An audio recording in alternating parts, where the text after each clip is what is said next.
სამინისტროს ინიციატივა არის მოწოდებული იმისთვის მარჯვენა საჭიანებს რაც შეეხება და საჭე-გადატანილ ავტომობილებს, რომ დაიწყოს მსჯელობა, როგორი იქნება მომავალი განვითარების საგზაო მოძრაობის ამ ქვეყანაში.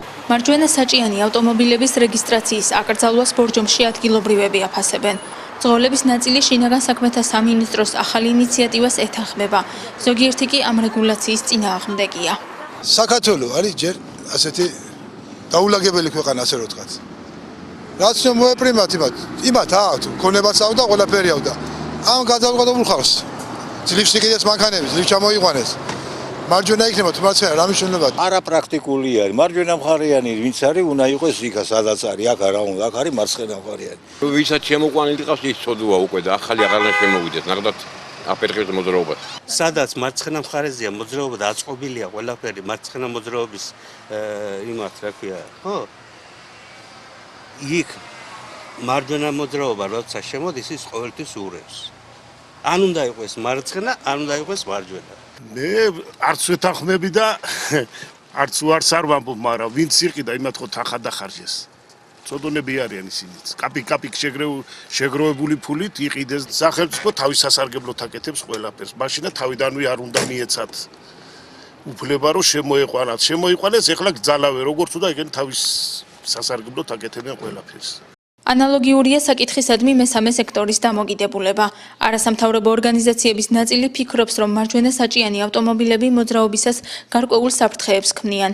ნაწილი კი მიიჩნევს, რომ ეს რეგულაცია მოქალაქეებს თავისუფალი არჩევანის უფლებას უზღუდავს. ეს ეწინააღმდეგება ადამიანის თავისუფლება, ანუ არჩევანის თავისუფლებას და ეწინააღმდეგება ასევე საკუთრების უფლებას, ანუ ადამიანმა გააკეთოს არჩევანი, მას ყავდეს მარჯვენა საჭიანი ავტომობილი თუ ყავდეს მარცხენა საჭიანი ავტომობილი. შესაბამისად ჩვენ პირველ ეტაპზე გეგმავთ, რომ ადვოკატირების კამპანია დავწიოთ პარლამენტში და საქართველოს პარლამენტის წევრებს მოვუწოდოთ, რომ ხარი არ დაუჭირონ კონკრეტულად ამ საკანონმდებლო ცვლილებას. შემდეგ ინსტანციაზე გავასაჩიროთ, თუ ეს პარლამენტმა დაამტკიცა საკონსტიტუციო სასამართლოში, იმიტომ ეს ეწინააღმდება საქართველოს კონსტიტუციას, ადამიანის საკუთრების უფლებას და არჩევანის თავისუფლებას. გასწრების დროს ძალიან საშიში არის მარჯვენა საჭიანი, იმიტომ რომ პრაქტიკულად ნახევარი მანქანა მეორე ზოლში გადმოდის.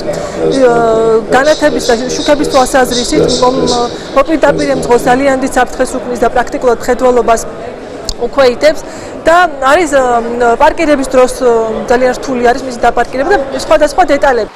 იმ მძღოლებს, რომლებიც მარჯვენა საჭიანი ავტომობილებით გადაადგილდებიან საგზაო მოძრაობის შესახებ კანონში ცვლილების შეტანის შემთხვევაში დაბრკოლება არ შეექმნებათ.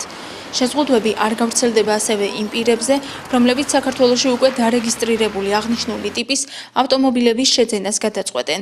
აკრძალვა შეეხებათ მარცხნივ საჭე გადატანილ მანქანებს. შინაგან საქმეთა სამინისტროში ამბობენ, რომ კანონპროექტი უკვე მზად აქვთ და საკანონმდებლო ორგანოს უახლოეს პერიოდში გადაეგზავნება. მისი დამტკიცების შემთხვევაში კი მარჯვენა საჭიანი მანქანების დარეგისტრირება 2016 წლის მარტიდან აიკრძალება.